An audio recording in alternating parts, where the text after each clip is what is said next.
ഇനി അഭിമാനത്തോടൊപ്പം ആത്മവിശ്വാസവും. മികവാർന്ന സേവനങ്ങൾ കൊണ്ട് ഓരോ ആഘോഷവും ധന്യമാക്കി. ലനോറ, പാണ്ടിക്കാട് റോഡ്, വണ്ടൂർ. വിനയത്തിന്റെ പുതിയ മാതൃക നൽകി യേശു ശിഷ്യന്മാരുടെ പാദങ്ങൾ കഴുകി ചുംബിച്ചതിന്റെ ഓർമ്മയിൽ ക്രൈസ്തവർ വ്യാഴാഴ്ച പെസഹ ആചരിച്ചു. കാൽകഴുകൽ ശുശ്രൂഷ, വിശുദ്ധ കുർബാന, അപ്പം മുറിക്കൽ എന്നിവയായിരുന്നു പെസഹയുടെ ചടങ്ങുകൾ. മരണശിക്ഷയ്ക്ക് വിധിക്കപ്പെട്ട യേശു കുരിശിൽ മരിച്ചതിന്റെ ഓർമ്മയിൽ നാളെ ദുഃഖവെള്ളി ആചരിക്കും. ചടങ്ങുകൾ രാവിലെ 7 മുതൽ പള്ളികളിൽ തുടങ്ങും. സ്ലീബ ആരാധന, പ്രദക്ഷിണം, കബറടക്ക ശുശ്രൂഷ, കുരിശിന്റെ വഴി എന്നിവയാണ് ദുഃഖവെള്ളിയുടെ ചടങ്ങുകൾ. ഉയർന്ന മലകളിലേക്കുള്ള കുരിശിന്റെ വഴിയിൽ നൂറുകണക്കിന് വിശ്വാസികൾ പങ്കെടുക്കും. മണിമൂളി ക്രിസ്തുരാജ ഫെറോന പള്ളിയിൽ ഫാദർ തോമസ് മണക്കുന്നേൽ കാൽകഴുകൽ ശുശ്രൂഷയ്ക്ക് നേതൃത്വം നൽകി.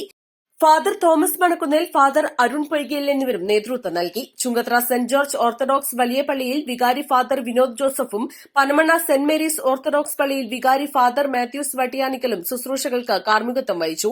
East live, Edakkara.